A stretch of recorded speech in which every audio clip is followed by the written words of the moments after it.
All right, get this. Today's deep dive is on Feynman's Nobel lecture. But before you think we're about to geek out on quantum electrodynamics, Okay. I'm actually more interested in how Feynman thinks. Interesting. You're going for the man behind the equation, not the equation itself. Exactly. It's like this lecture, it isn't your typical stuffy acceptance speech. It reads more like a love letter Yeah, to a theory he was absolutely smitten with. that's such a great way to put it. Most Nobel lectures are very formal, but this one, it's practically a physics love story. Right. You can practically hear Feynman's passion for this specific theory in every sentence. And that's what I found so fascinating. So let's go back to Feynman's early days, right? Okay. He is at MIT devouring physics papers. Yeah. And he stumbles on this problem that becomes his obsession, quantum electrodynamics, Okay. or QED for short. QED. And he even admits like he doesn't get all the math at first. That's what I love about Feynman. He's brilliant. Yeah. But also humble enough to admit when something goes over his head. What hooked him were the parts where those big-shot physicists were basically throwing their hands up, saying, this makes no sense. And you just know that got Feynman fired up, like challenge accepted. So how does he tackle this notoriously complex problem with an idea so simple it's almost shocking? This is where that elegance you mentioned comes in. He proposes this idea. Electrons don't interact with themselves, only with other electrons instantly. Okay. And what's remarkable is how much this seemingly simple notion explains. It's like he cut through all the noise with one clean swipe. Suddenly, several of QED's biggest headaches seem to vanish. Oh, absolutely. Talk about making an entrance. You can see why Feynman fell head over heels for this theory. Yeah. And you knew there was a but coming. This is where those cracks start to show, those seemingly perfect solutions, not so perfect after all. And here comes the drama. Enter John Wheeler, Feynman's PhD advisor at Princeton. Right. Picture young Feynman, stuck on a problem, and he's convinced his old theory holds the key. Now, Wheeler's response is crucial here. He doesn't shut Feynman down, which can happen in those intense mentor-student relationships. Oh, yeah. He carefully and respectfully starts poking holes in Feynman's logic. It's like a masterclass in constructive criticism. Exactly. And this is where we get to the advanced retarded waves part. Now, I won't bore you with the physics, but basically, Wheeler points out that Feynman forgot a pretty basic concept, the fact that light reflects. An easy thing to overlook. Yeah. And yet, it completely changes the game. This is where we see that even back then, questioning those deeply ingrained assumptions was key. They knew that progress often means challenging what you think you know. But here's the kicker. Yeah. Feynman fesses up to stealing the idea of electrons moving backward in time. What? The way he just casually mentions it like it's no big deal, that's classic Feynman. Exactly. And it speaks volumes about his approach to science. It's not about being right or wrong, but about trying everything, playing with ideas, even if they sound crazy at first. It's like he's saying, hey, if it works, it works. Right. And that fearlessness leads him to, borrow a page from someone else's playbook and try it out in his own work. Precisely. He wasn't afraid to look for inspiration in unexpected places, to experiment with unconventional ideas. And you know what they say sometimes? The craziest ideas are the ones that turn out to be brilliant. So we've got young Feynman bursting with ideas, being mentored by the brilliant Wheeler. Where does this wild ride take us next? Well, that's where things take an interesting turn. Because even with all his brilliance, Feynman hits a wall. He starts struggling with the very foundation of quantum mechanics itself. Even geniuses get stumped sometimes. Oh, and we have to talk about the beer party story. It perfectly captures Feynman's approach to physics. Picture this. Feynman, wrestling with this QED puzzle, ends up at a party, right? Okay. With a bunch of serious European physicists. And it's not just any party, right? These European physicists are deep in some intense conversation about, you guessed it, quantum mechanics. Of course. What else would theoretical physicists talk about at a party? But here's the thing. Feynman, never one to shy away from a physics puzzle, jumps right into the conversation. Because who needs small talk when there's physics to be discussed? Exactly. And this is where we meet Herbert Gerald, fresh from Europe, who points Feynman towards this paper by Paul Dirac, Okay. a giant in the field. And you know how much Feynman loved Dirac. Oh, absolutely. But even here, there's this clash of styles that I find so interesting. Absolutely. See, Dirac suggests this concept that's analogous to what Feynman's working on. Okay. But he doesn't fully explain it. Right. Gerald's trying to get this across, and Feynman's like, Analogous. Yeah. What good is an analogy? Can we use this analogy for something? Classic Feynman, always looking for the practical application, the tool that will actually help him solve the puzzle. Exactly. And that seemingly insignificant word, analogous, sparks a major turning point. Because Feynman, in true Feynman fashion, takes this vague notion and just runs with it. He Yeah. asks, what if instead of analogous, they're actually equal? Wait, so he just decides to take this suggestion that's almost like his idea and assume it's 100% right? That's the beauty of Feynman.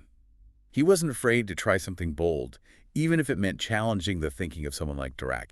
And here's the thing, that leap of faith, that willingness to say what if, leads Feynman to a completely new way of connecting some really fundamental concepts in physics, the Lagrangian and quantum mechanics. Okay, I have to admit, that sounds a bit intimidating. Can you break it down for those of us who haven't dedicated our lives to theoretical physics?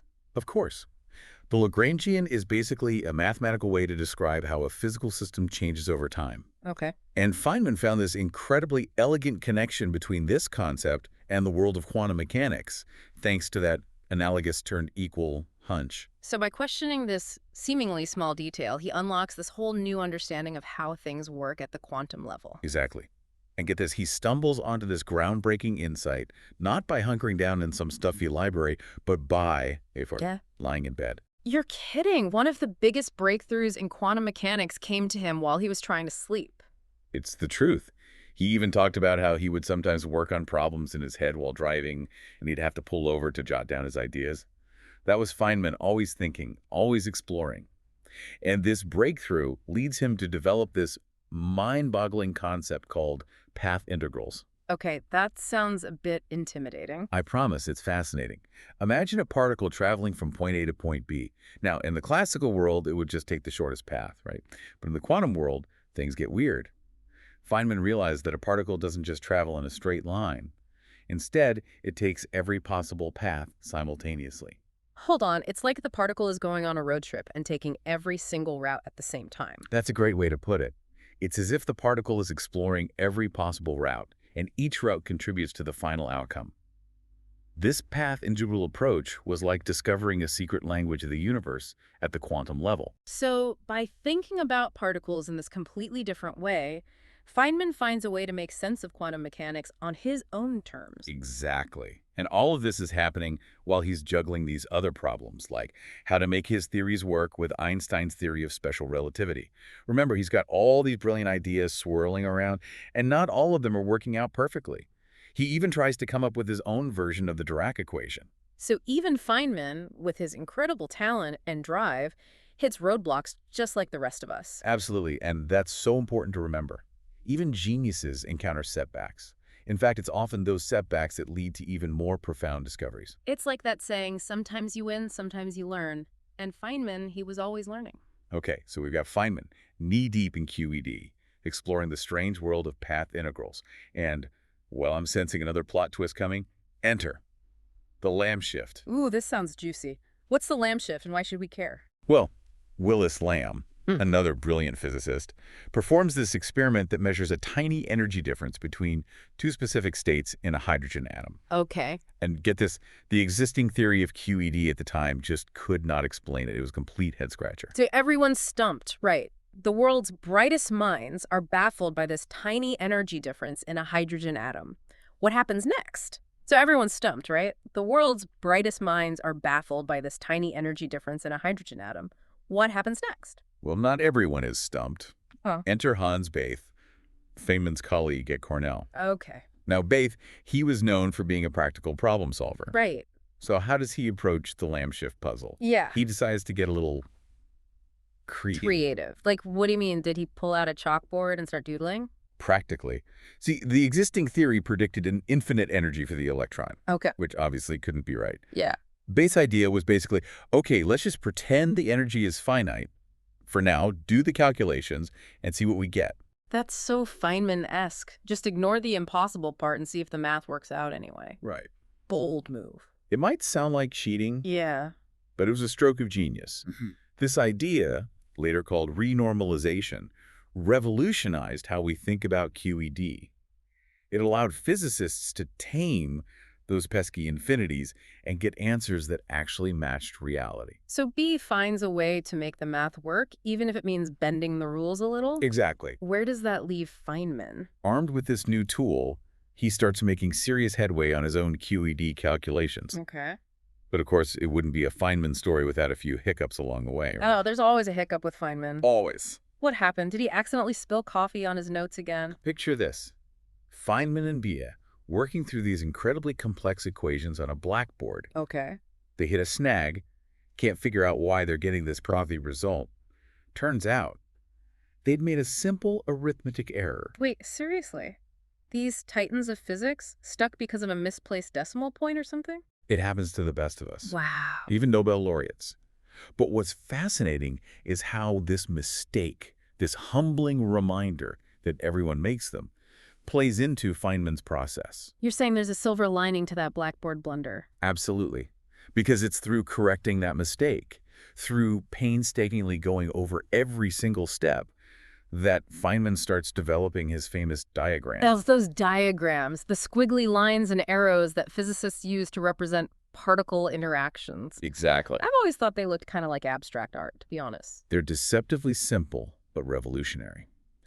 Feynman's diagrams allowed him to take these incredibly complex calculations and make them visually intuitive, like a secret language for talking about the quantum world. So not only do they look cool, but they actually helped him think about physics in a whole new way. Exactly. But even with these new tools, there were still mysteries, things even Feynman struggled with. Right. One in particular really bothered him. The problem of negative energy states in Dirac's theory of the electron. It just didn't sit right with him. It's like that one shirt you love, but it has that one loose thread that bugs you every time you wear it. That's a great analogy. And this is where one of Feynman's earlier, more unconventional ideas comes back into play. Okay. Remember how he stole that concept from Wheeler about positrons being electrons traveling backward in time? Wait, that crazy idea actually panned out. It did. Feynman revisited that seemingly outlandish concept and realized it could help him make sense of those pesky negative energy states. Wow. It was a totally unexpected solution, but it worked. So what's the takeaway here? What can we learn from Feynman's non-linear path, his willingness to try unconventional ideas? That sometimes those crazy ideas, the ones that make you question everything you thought you knew, are the ones that lead to the biggest breakthroughs. So even if most of his initial ideas were wrong, it was the journey, the willingness to experiment and be wrong that ultimately led him to the Nobel Prize. Exactly. Feynman's genius wasn't just about being smart. It was about how he approached problems. Right. His failures gave him a toolbox nobody else had. That's incredibly inspiring. It's like, don't be afraid to explore those unconventional paths, even if they seem useless at first. Right. You never know where they might lead. Couldn't have said it better myself. And that brings us to the most fascinating thing about all of this. Feynman never actually reveals what that original problem was, the one Wheeler gave him that he couldn't solve. You're kidding. He goes on this whole journey, wins a Nobel Prize, but never figures out that first problem. It's almost as if he's hinting that the biggest questions, the ones that really matter, maybe they don't have neat and tidy answers. Maybe it's the pursuit itself, that relentless curiosity, that's the real reward. Wow. So the journey is the destination. That's a pretty profound thought to leave us with. Thanks for taking us on this deep dive. I feel like I learned not just about Feynman's work, but about the man himself and what it really means to be a scientific explorer.